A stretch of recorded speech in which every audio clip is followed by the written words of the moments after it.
이번 주 빅테크 실적들이 쏟아졌는데 실적들을 이제 크게 두 줄로 요약할 수 있을 것 같아요. 첫 번째로는 애플 대단하다. 두 번째, 나머지 빅테크 회사들 뭐 힘든 회사들도 있고 괜찮은 회사들도 있지만 클라우드는 괜찮다. 나머지는 어렵다라고 이제 요약을 할 수 있을 것 같고요. 먼저 아마존 같은 경우에 실적 쇼크를 기록을 했죠. 그리고 순이익이 적자 전환을 했습니다. 이제 리오프닝이 오다 보니까 이커머스 실적이 안 좋을 건 알고 있었는데 이제 구인난 여파까지 지속이 된 여파입니다. 왜냐하면 이제 아마존 같은 경우에는 사람을 굉장히 많이 뽑는 회사잖아요. 그래서 총 임직원이 무려 한 160만 명여가 있다고 하는데 미국에서 이제 사람을 뽑기 힘드니까 돈도 많이 줘야 되고 그 때문에 인건비가 올라갔죠. 근데 최근에 사실 뉴스 나오는 것들을 보면은 인건비가 오르면은 그거 이상으로 이제 가격 인상을 해서 인플레를 소비자에게 전가시키면 되는 거 아니냐, 소비재 회사들은 그런 거 아니냐라고 얘기를 하는데 아마존 같은 경우에는 소비재 회사가 아니라 유통회사죠. 이 소비재 제품들을 유통을 하면서 이제 마진을 떼는 유통회사다 보니까 소비재 회사들은 이렇게 수요가 있으니 가격을 올릴 수 있어도 아마존 같은 경우에는 가격을 올리기가 그렇게 쉽지가 않아요. 그래서 이제 판매 가격 자체가 경쟁력 있는 회사이다 보니까 물론 이제 아마존 프라임 멤버십 가격도 올리고 물류 처리비 일부도 올리고 하는 식으로 올리긴 했지만 아무래도 비용이 올랐다고 그만큼 올리는 게 쉽지가 않고요. 그래서 이 실적 자료를 보시면은 제일 중요한 게 일단 매출이겠죠. 이제 매출이 늘기는 느는 모습입니다. 전년 대비 늘긴 늘었는데 이 성장률이 사실 좀 굉장히 둔화됐죠. 뭐 이커머스 세일즈가 당연히 둔화됐다고 하지만 보통 요새 고성장주에 베팅하는 7% 이런 한 자릿수 성장률을 보고 투자하진 않으니까요. 그리고 말씀드린 것처럼 이 영업이익 자체가 엄청나게 감소를 했죠.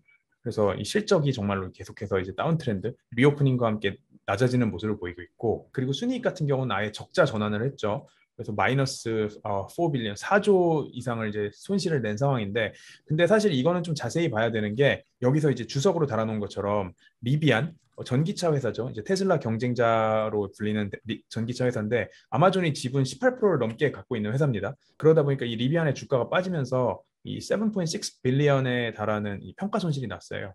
그러니까 이거를 더해주고 나면은 한 이 정도 될 거다. 오히려 한 3.8 빌리언 정도 남는 그런 실적을 냈다라고 하는데 그럼에도 불구하고 사실 넷인컴 이제 순이익 자체가 전년 1분기 대비해서는 뭐 반토막 이상이 나긴 한 거니까 실적이 좋지는 않았고요. 그 반면에 처음에 짚어드린 것처럼 사실 클라우드 자체는 괜찮았어요. 아마존이라는 회사를 보면은 실적 발표할 때 클라우드가 워낙에 중요하다 보니까 크게 세 가지 카테고리로 실적 발표를 합니다. 첫 번째가 노스 아메리카, 이제 북미 지역의 사업, 그다음 인터내셔널, 글로벌 사업, 그리고 AWS. 병렬적인 구조가 아님에도 불구하고 이제 AWS 자체를 이제 따로 떼서 분류할 만큼 굉장히 중요한 사업이고 매출액만 놓고 보면은 14% 정도밖에 안 되죠. 최근 1년간 전체의 14%인데 사실 영업이익으로 놓고 보면은 이제 아마존에서 굉장히 큰 제일 큰 부분을 차지하는 게 AWS이기 때문에 이렇게 따로 실적을 발표해주고 있고요. 그래서 쭉쭉 보시면은 뭐 북미 지역 매출 뭐 슬로우하게 크고 있고 영업이익 쭉 내려갔고 그리고 뭐 글로벌 사업부 매출이 오히려 줄었고 영업이익은 계속해서 헤매고 있는 상황이고요. 근데 반면에 AWS 같은 경우는 클라우드는 정말 꾸준히 계속 크고 있죠. 영업이익 자체도 계속해서 크는 모습을 보이고 있습니다. 그리고 다음으로는 아마존보다 조금 더 빨리 실적을 발표했던 마이크로소프트가 있었죠. 그래서 마이크로소프트 같은 경우에는 실적을 보시면은 여기는 기대보다 살짝 높은 실적이었어요.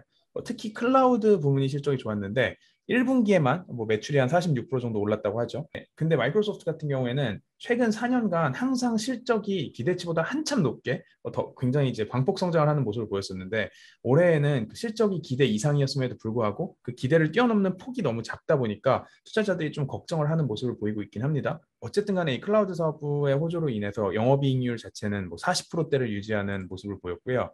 네, 그래서 이 실적을 하나씩 뜯어보시면 인텔리전트 클라우드라고 불리는 사업 부문이 제일 빠른 높은 성장률을 보였죠. 참고로 여기 1분기인데 왜 Q3냐라고 이제 궁금해 하실 수가 있는데 회사마다 회계 기준이나 이제 내부 보고 기준이 다르기 때문에 여기 있는 숫자는 일단 무시하시고 이거는 이번 1분기 실적이라고 보시면 됩니다. 그래서 실적을 정말 세부적으로 나눠서 발표를 하는 게 마이크로소프트인데요.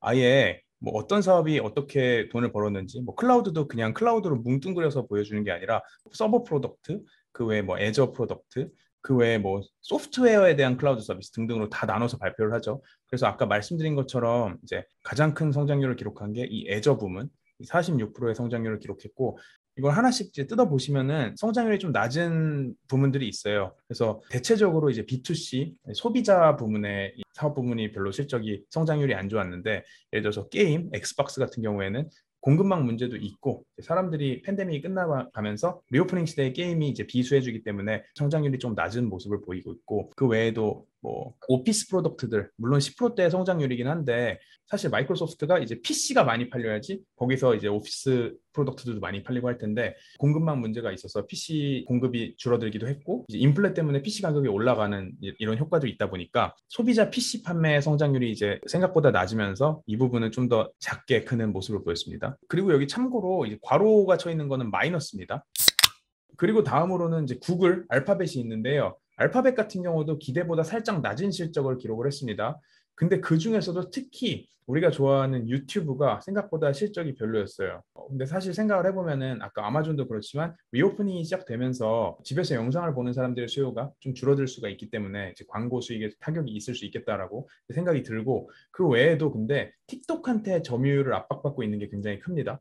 그래서 뭐 사실 이거는 유튜브 외에도 모든 동영상 이제 플랫폼들이 고민을 하고 있는 부분인데 틱톡의 성장률이 너무나 빠르게 이 숏폼이라는 영상 포맷을 통해서 빠르게 치고 올라오고 있다 보니까 유튜브도 거기에 점유율을 뺏기고 있는 회사 중 하나고 그렇기 때문에 유튜브에서도 쇼츠를 굉장히 이제 집중해서 밀어주고 크리에이터들에게도 제작을 하라고 밀어주고 있는 상황입니다. 네, 어쨌든 알파벳 같은 경우에도 마이크로소프트랑 비슷하게 클라우드 실적은 기대치 이상이 나왔어요. 그래서 유튜브는 B2C, 유튜브는 별로였지만 이 B2B 클라우드는 잘 나왔다라고 보시면 될 것 같고 그래서 구글 같은 경우에는 프리젠테이션을 예쁘게 발표하기보다는 이런 식으로 그냥 리포트만 내는 식으로 발표를 하는데 사실 전 이걸 보면서도 이제 회사별 차이가 있나라는 생각이 들긴 해요. 이제 구글이 사실 소프트웨어 감성이나 이런 아름다운 B2C 감성이 있는 회사는 아니잖아요. 뭐 검색도 최대한 효율적으로 이제 뒷단에서 알아서 이제 돌아가게 하는 게 거지 이거를 뭐 이쁘게 포장해서 보여주는 회사가 아니다 보니까 뭐 B2C 제품들 내놓는 게 그렇다고 또 잘 된 게 있나 생각하면 또 뭐 잘 된 게 있는 것 같지도 않고 해서 저는 이런 실적 발표에도 그런 DNA가 녹아있지 않나라고 생각을 하고요. 여기서 이제 매출 같은 경우에는 구글에서도 각각 따로 떼서 발표를 합니다. 그래서 유튜브 같은 경우에는 따로 떼서 발표한 지 사실 그렇게 오래되진 않았는데 여기서도 이제 유튜브의 실적에 대해서 따로 떼서 발표를 하는 모습을 보였고 그래서 여기 보시면은 이제 구글 광고 수익을 얻는 것들과 그 외에 합쳐서 구글 서비스라고 하죠. 그래서 구글 서비스가 이제 전체 매출의 대부분이라고 보시면 되고 그 외가 클라우드인데 클라우드가 아직 사실 비중이 그렇게 크진 않아요. 매출의 10%가 안 되는데 빠르게 크고 있는 비즈니스입니다. 근데 아마존 AWS 같은 경우에는 성장률도 성장률인데 이미 어느 정도 회사가 크고 이제 전 세계 1등 클라우드 회사잖아요. 그렇다 보니까 그것만으로도 수익성이 굉장히 잘 나는 회사인데 구글 같은 경우에는 보시면은 클라우드가 사실 돈을 벌고 있는 비즈니스는 아니에요. 계속해서 돈을 까먹으면서 이제 열심히 쫓아가고 있는 비즈니스인데 성장성이 크니까 투자자들이 여기에 베팅을 많이 하고 있다 정도로 보시면 될 것 같고요. 참고로 유튜브는 여기에 따로 떼어내서 뭐 손익을 발표를 하진 않았습니다. 서비스로 퉁쳐서 발표를 했고요. 아무래도 회사 입장에서는 뭐 좋은 것만 보통 발표를 하고 그리고 기밀인 정보는 발표를 안 해도 되는 건 굳이 안 하려 그래요. 거기서 꼬투리 잡히거나 그거 갖고 이제 사람들이 괜히 헛된 기대를 가지게 되면 안 되니까 그래서 유튜브 같은 경우에는 아직 매출만 발표를 하고 있습니다. 그리고 이번 실적 발표 시즌에 가장 아작난 회사 중에 하나 이제 메타죠. 메타 같은 경우에는 근데 재밌는 게 실적 자체가 사람들이 서프라이즈라고 표현을 했어요. 근데 사실 엄밀히 말하면은 이게 메타에 대한 기대치가 워낙에 낮아서 올해 이미 주가 뭐 반토막 나고 뭐 시장에서 예상치 자체를 엄청 후들겨 때려놨었기 때문에 그것 때문에 그것보다는 살짝 높은 이제 최악은 아닌 정도로 발표가 됐습니다. 그럼에도 불구하고 기대치가 너무 낮았었기 때문에 미리 때려 맞았던 게 조금 이제 되돌려져서 오히려 실적 절대치만 놓고 보면은 잘 안 나왔음에도 불구하고 주가가 반등을 하는 모습을 보였고요. 어쨌든 이 매출 성장세를 놓고 보면은 2012년에 상장해서 그 이후에 실적을 발표한 이후로 최저치 수준의 매출 성장세를 발표를 했습니다. 아무래도 메타는 애플 개인정보 보호 정책 변화로 인해서 이제 광고 수익에 직격적인 타격을 받을 거라고 예상이 되고 있었고 실제로 그렇게 타격을 맞았습니다. 그런데 이제 메타에서 한 가지 좀 희망을 본 거는 유저 수가 기대 이상으로 올랐어요. 1일 유저 수가 기대치로는 19.5억 명인데 실제로는 19.6억 명을 기록을 했죠. 뭐 사실 뭐 그렇게 큰 차이는 아니긴 하지만 어쨌든 기대보다 높았고 아직은 성장을 하고 있는 회사가 맞긴 하구나라는 점에 사람들이 안도를 하긴 했습니다. 왜냐면은 메타는 4분기에 유저 수가 오히려 감소를 하는 모습을 보였었어요. 이 실적 자료를 보시면은 이거는 페이스북의 그 데일리 유저들과 월간 유저들을 나타낸 건데요. 보시면은 작년 3분기까지 이제 19억 명, 19.3억 명에서 작년 4분기에 오히려 유저가 줄었었죠. 그리고 이번 분기에 다시 올라왔고 이거는 일간 유저 수고 이제 월간 유저수 보시면은 월간 유저수도 3분기랑 4분기에 거의 똑같이 나왔다가 이번 1분기에 다시 올라오는 모습을 보였죠. 그래서 이 1분기 이후로 계속 꺾이는 게 아니냐라고 이제 크게 걱정을 하고 있었던 게 조금은 되돌려지는 그런 좋은 효과가 있었고, 이 메타 같은 경우에는 실적 발표 외에도 이번 주에 아예 오프라인 매장까지 냈습니다. 그래서 VR, AR 기기들을 살 수 있는 메타 스토어를 처음으로 오픈을 했는데, 아무래도 회사 이름을 메타로 바꾸고 이제 사업 영역을 미래 메타버스에 몰빵하겠다라고 선언한 상황에서 계속해서 이제 사업을 확장을 하고 있는 모습이죠. 그래서 이 실적 발표 자체에도 이 내용이 반영이 돼 있는데요. 이 부문별로 내보내는 이제 실적인데, 아무래도 메타는 광고 수익이 대부분이죠. 그래서 Family of Apps Revenue라고 해서 전체 매출의 정말 뭐 98%, 99%가 이제 광고에서 나오는데, 그 외에 Reality Labs Revenue라고 해서 굉장히 작은 비중에도 불구하고 따로 떼서 발표를 하고 있는 게 있습니다. 여기가 바로 이제 메타의 메타버스 사업부, AR, VR 영역의 사업부를 관리하는 곳이고, 실제로 보시면은 여기서 손실을 엄청나게 내고 있습니다. 광고 수익은 이만큼 내고 있는데 거기서 나오는 거를 여기서 때려받고 있는, 이 VR 메타버스 사업부에서 때려박으면서 미래를 준비를 하는 모습입니다. 지금은 이렇게 돈을 많이 벌고 있다고 하더라도 이제 매출의 대부분이, 그리고 수익의 전부가 이 광고 수입에서 오잖아요. 그래서 이 광고 수입부가 사라지고 나면은 사실 메타라는 회사가 한순간에 확 가버릴 수도 있는 영역이라서, 메타에서는 이렇게 아무리 돈을 깨먹더라도 이제 미래를 대비해서 자기들 자체 플랫폼을 대비를 해야만 하는 상황입니다. 근데 그 성장세가 과연 이 메타가 과거 15년, 과거 10년 겪었던 성장세만큼 빠를 것이냐 하면은 그게 아니겠죠. 그러다 보니까 사실 시장에서도 메타를 더 이상 성장주로 분류하는 것 같지도 않아요, 이제는. 이 S&P 500의 대형주 PER 평균이 한 18배 수준이거든요.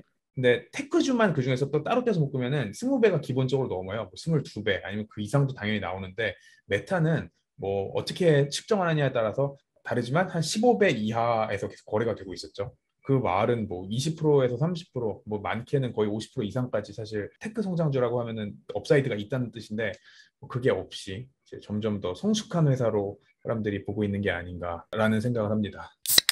그리고 마지막으로 애플인데요. 이제 애플의 실적을 보면서 드는 생각은, 진짜 대단하다. 진짜 대단하다라는 생각을 했고, 뭐 서프라이즈죠. 뭐 서프라이즈고, 모든 사업부의 실적이 기대 이상입니다. 애플 제품들 같은 경우에는 이제는 뭐 소비재 회사라고 봐야죠. 생활 속에 완전히 스며든 제품과 서비스들이라서 사실 테크 성장주가 잘 나갈 때는 테크주의 밸류에이션을 받고, 소비재가 잘 나갈 때는 소비재 회사로 분류되는 굉장히 독특한 1등 회사입니다. 그래서 이 실적 발표 자료를 보시면 여기는 이제 프로덕트와 서비스로 나눠서 발표를 합니다. 그래서 제품 같은 경우 아이폰, 맥 아니면은 아이패드 같은 경우는 이런 프로덕트로 분류가 되고, 애플 TV, 앱스토어 같은 이런 서비스들은 서비스로 따로 분류가 되고요. 애플은 이 서비스 분야의 사업을 계속해서 키우려고 힘을 쏟고 있습니다. 그래서 카테고리별로도 발표를 해요. 보시면은 이제 모든 사업부, 아이폰, 맥, 아이패드, 웨어러블, 에어팟 같은 것들이죠. 홈 액세서리 같은 것들, 그리고 서비스, 이 모든 사업부가 기대 이상의 실적을 발표했는데요. 아이패드만 실적이 살짝 빠진 거를 이제 제외하고는 나머지는 다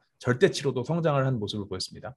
그리고 애플 같은 경우에는 한 번 더 이제 큰 변혁을 준비하고 있는 게, 올해 내에 아마 저희가 볼 수도 있을 것 같은데, 아이폰 구독 서비스를 런칭을 이제 준비를 하고 있다고 하죠. 그래서 사실 아이폰이라는 게 이제 기술이 좋아지다 보니까, 예전에는 뭐 1년만 지나도 완전히 새로운 성능의 핸드폰이 나왔었는데, 이제는 뭐 핸드폰 성능이 뭐 모델이 바뀔 때마다 기하급수적으로 좋아지는 게 아니다 보니까 교체 주기가 늘어나잖아요. 그러다 보니까 애플 입장에서는 보시면은 여전히 아이폰 매출이 굉장히 압도적으로 큰, 뭐 매출 전체 절반 이상이 이제 아이폰 매출이잖아요.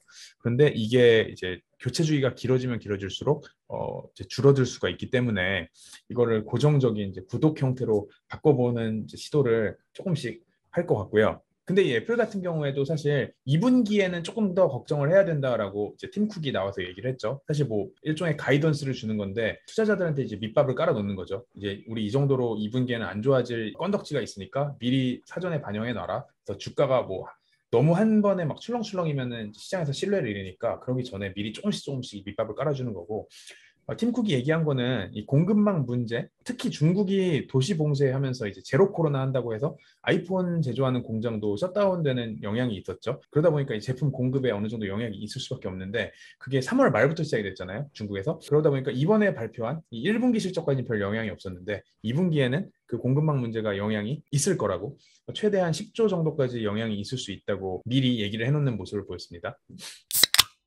그럼 저희는 다음번에 또 다른 재밌는 실적이 있으면 돌아오도록 하겠습니다. 안녕.